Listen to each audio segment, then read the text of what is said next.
Good afternoon, everyone. I hope you're well. So my name is Kat. I'm an art psychotherapist and I am the owner of Wildmore Arts.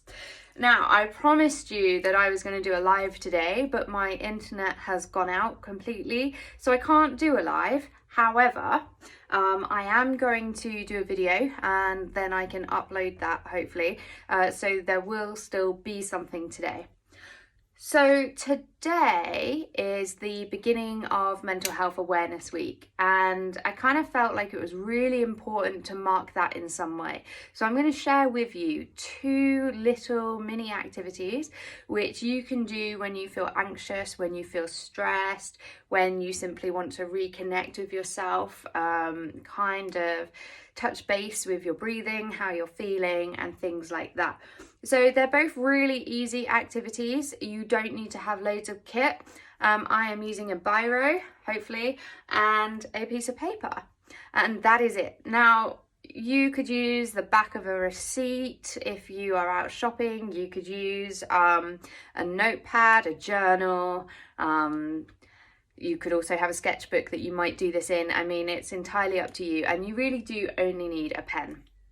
So the first one is an activity called the breathing line. Now, those of you that have kind of followed Wildmore Arts knows that this is my go-to activity when it comes to kind of calming down, focusing on ourselves.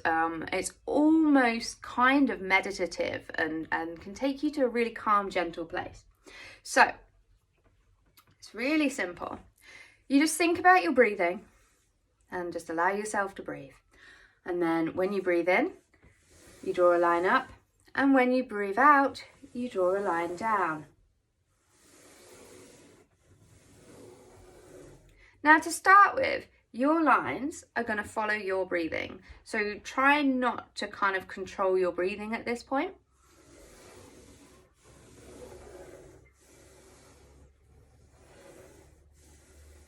You can see that my lines are actually getting a little bit shorter at this point, and that's because I'm not concentrating quite so hard.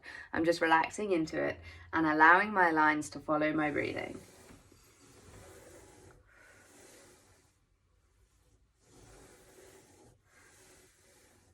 Okay, I'll admit I was a bit stressed setting up this video, so I expected my lines to really be all over the place. Once you've kind of settled into this and you found your kind of breathing pattern, you can start to go the other way and you can start to draw the line that you want to breathe.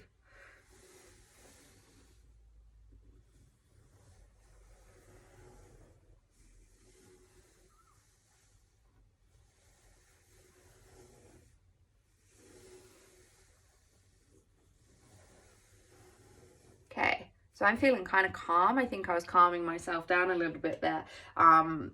But it's really interesting when you feel your breathing going quite rapid, particularly if you're coming towards an anxiety attack, or, you know, as well, just when you're a bit stressed, you know, you've been running around, you're a bit rushed, all of those kind of things. You'll notice that your lines might be kind of short and sharp. The calmer and the more relaxed you are, you might notice that your lines become more elongated, maybe more wobbly as well. I mean, you can look at your line and kind of see what it's telling you.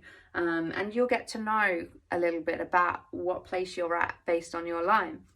When you kind of start controlling your line, it's a really nice way then to kind of start thinking about your breathing, to reconnect, to bring yourself down.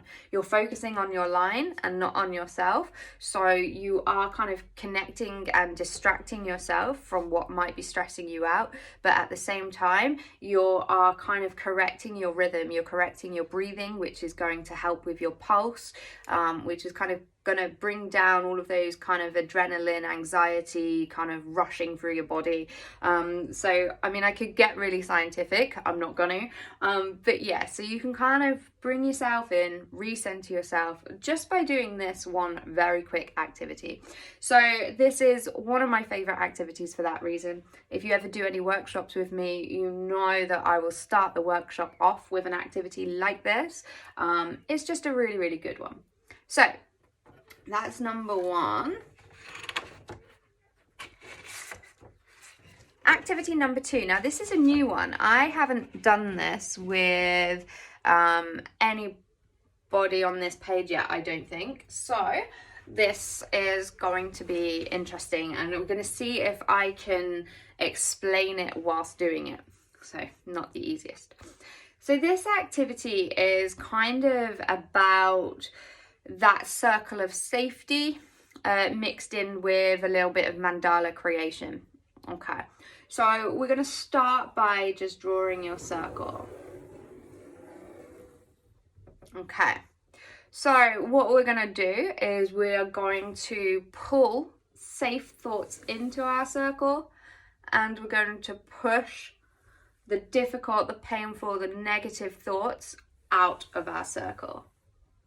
Okay, now at this point, I need to just tell you that this is about being therapeutic and about bringing yourself down, relaxing yourself, thinking about a lot of that negative energy that you don't need to hold on to and pushing it out. It's not the same as psychotherapy, where we may actually hold on to that negative energy for a little bit longer. We might hold on to those difficult, painful thoughts so that we can explore them and express them and work through them. There are times when you don't need those thoughts. You don't need them getting in the way. So that's when this activity can be really, really useful and can kind of bring you back away from things that just don't feel good and into a place where actually you can feel quite safe, you know, for as long as you need to do that.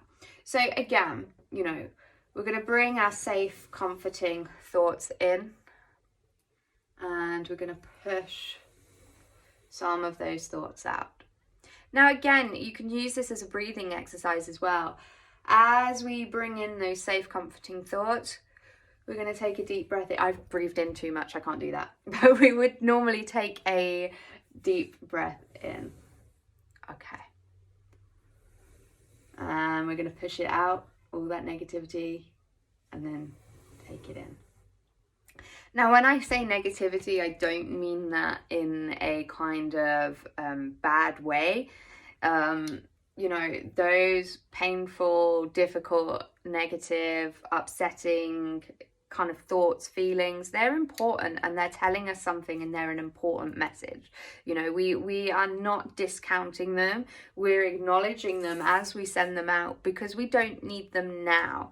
Doesn't mean we might need them at another time to explore and to understand. So again, I'm going to push out some of those difficult feelings, pull in. Now, as you can see, what I'm starting to do here is actually create a little bit of a mandala type thing. You know, this space inside is my safe, warm, comforting space. It's in my circle of safety. And outside, we still have pattern, we still have movement, you know. It's just not needed to be dealt with at the moment because it's outside of our circle of safety. So you would carry on with that for as long as you needed to. You may feel like you want to complete it if you're somebody who kind of feels that, or you may be somebody that actually kind of goes, well, that's enough now, I feel in a good place. And if you keep a journal or something like that, you can actually begin to track your moods and your feelings based on your mandalas and how you've kind of, you know, been completing them, and whether they're full, whether they're really big, whether they're quite small. You know, all of those things are things that you can use to connect with yourself and to connect with how you are. So there are 2 activities that we wanted to share as kind of a little bit of it's Mental Health Awareness Week. We want everyone to be aware of their mental health, of, you know, their kind of wellness and how they're doing. So there you go. Do feel free to kind of check us out on Facebook. We are kind of doing some daily activities, and we will be doing some specific stuff for Mental Health Week this week. Don't forget to check out whether we've got any workshops on, and check out the website www.wildmorearts.co.uk, where you can kind of find out what we're up to and what our services are all about. So that's it from me. I hope everybody is feeling a little bit more calm and relaxed after those exercises. So take care, and I will see you next time. Thank you. Bye.